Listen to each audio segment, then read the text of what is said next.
right, so this is the last chapter that will be covered this semester. Last section, sorry.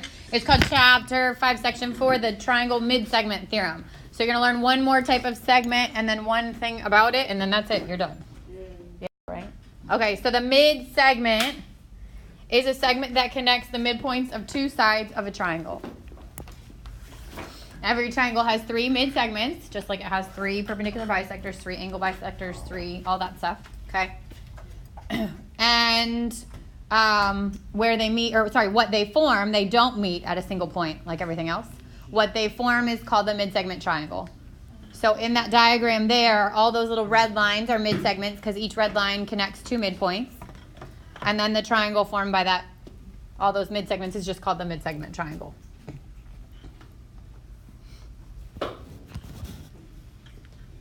All right, so the triangle midsegment theorem says that the segment connecting the midpoints of 2 sides of a triangle, which is called the midsegment, is parallel to the third side and half as long as that side. So that's it. That's all the information you need to know, okay? The midsegment is parallel to the side it doesn't intersect with, and it's half its length.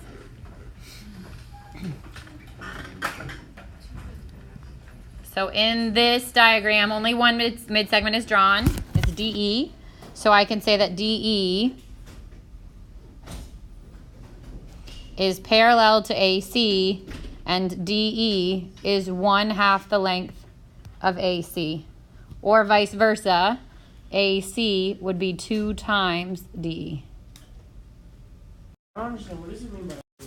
All right, so first example says to find the measure of angle CBD. So CBD would be this angle here.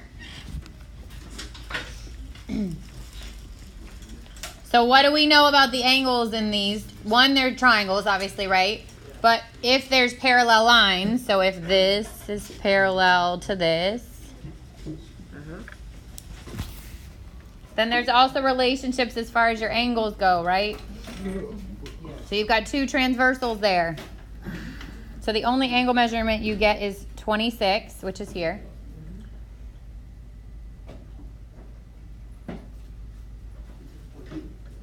So start filling in, and I would even go with your sides too. Start filling in the information that you do know about that triangle.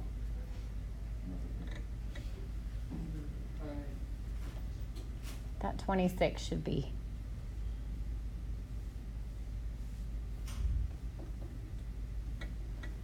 The first way we're going to look at this is that these 2 would be my parallel lines, but there's no transversal that links those 2 along the single transversal.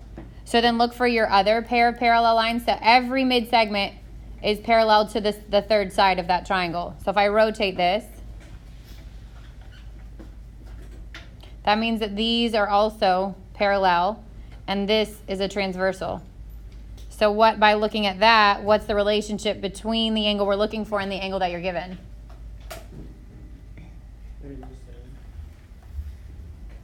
They're alternate interior, which means they are congruent. Nope, corresponding is different, right? So this would be 26 degrees. So sometimes you got to rotate around because the term, like you're looking for the parallel lines and you're looking for the transversal in which the angles that they're providing you with and the one you're looking for are actually along the same transversal. All right, this one, new triangle, still midsegments though. This time there's only 2 midsegments. It says to find PM and find the measure of angle MLK. So this time I'm looking for a side length. I'm looking for the length of PM, which is the midsegment. Does PM have a relationship with any other segment? LM. What's true about LK, right? Like what's true about the relationship between MP and LK? We said the midsegment would be what? Half the length of it. God bless you. So if that whole segment is 97, then PM is 1/2 of 97.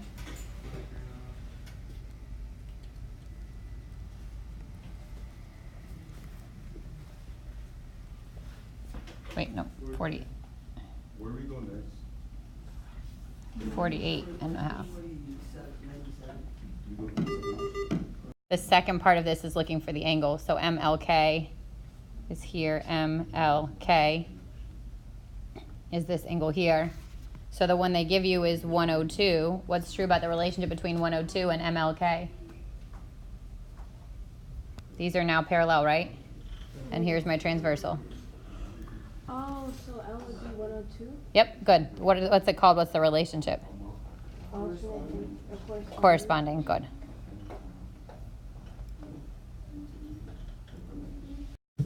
Okay, example 3 looks like this. And it says to find the value of n. So in that triangle, you have one midsegment, right? What's the relationship between the midsegment and that third side? Parallel. They're parallel. And then what's the relationship between the lines? The length of them? It'd be half. So you can do this one of two ways. I can say that n plus 14 equals 1/2 of 3n plus 12. Right? The midsegment is half the segment it doesn't intersect. Or I can say that 2 times the midsegment equals the third side, which for most of us is better because we're not great at fractions. So you can either say the midsegment equals 1/2 the side, or the side equals twice the midsegment. So for here, I would distribute, and I'd get 2n plus 28 equals 3n plus 12. Subtract the 2n. 28 equals n plus 12. Subtract the 12. And n equals 16. And it's looking for n, not the side length, so that's my answer. This is pretty cake. Okay, last one. Triangle XYZ is the midsegment triangle of triangle WUV. What's the perimeter of XYZ? So if I look at the big triangle, I have one side length is 9, and then I've got the other one where half of it is 4. I want to try to find the perimeter of the little one. So for each of those segments, each of them is 1/2 of the one that doesn't intersect, right? I already know that this is 3 here, but I need to find this one. So XZ is half of what? 9. Nope. XZ, the blue one, would be half of what side? The one it doesn't intersect, right? Which is? This side. Does everybody see that? Yes.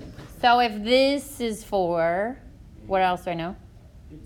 Why? This is 4. The whole side is 8. This brings this back to 4. And then I got to find this side. XY is 1/2 of what?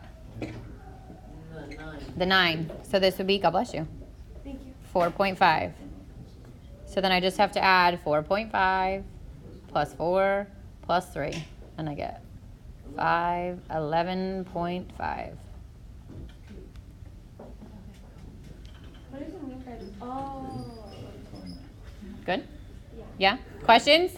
Man, I get 4.5. It's half the 9. So the green is half the bottom side, right? It's half of the side it doesn't intersect. Next Friday we don't have to show.